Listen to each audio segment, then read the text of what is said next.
अस्सलाम वालेकुम नाज़रीन, उम्मीद है पिछले साल 8 फरवरी को होने वाले इलेक्शन में मुझे 4 पोलिंग स्टेशन विजिट करने का मौका मिला।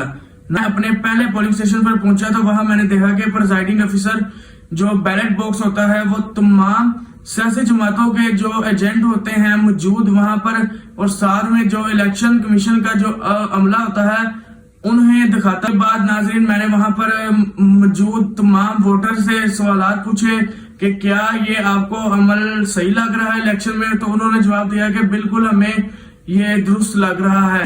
फिर मैंने वहां पर देखा कि किसी सियासी जमात के उम्मीदवार रान की तस्वीर तो नहीं चिपकी हुई पोलिंग स्टेशन के बाहर, और साथ में फिर मैंने वहां पर अंदर मौजूद जो अफसर होते हैं उनसे मैंने पूछा कि अब तक कितने वोट कास्ट हो चुके हैं। 4 पोलिंग स्टेशन का विजिट मैंने किया। जब मैं अपने आखिरी पोलिंग स्टेशन के पहुंचा तो क्योंकि आपको पता है कि अमूमन 5 बजे गिनती जो होती है वो खत्म हो गई होती है, तो जो प्रिजाइडिंग ऑफिसर होता है और उनके साथ तमाम अमला वो बैलेट बॉक्स उठाकर वहां पर उस पोलिंग स्टेशन में मौजूद किसी एक कमरे के अंदर जाते हैं और गिनती का अमल शुरू हो जाता है।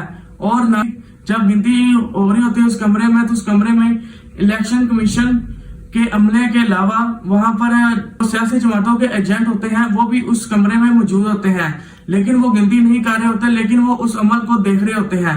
ना गिनती मुकम्मल हो जाती है तो जो प्रिजाइडिंग ऑफिसर होता है वो फॉर्म 45 के ऊपर लिखता है कि तुम इस जमात के जो उम्मीदवार है उसने इतने वोट लिए, फलां जमात के इतने लिए। फिर वो उन फॉर्म 45 के ऊपर सियासी जमातों के जो एजेंट मौजूद होते हैं उनके दस्तखत करवाता है। वो इस बात का सबूत होता है कि इन्होंने इस अमल को देखा है और इस बात की वो गवाही दे रहे हैं।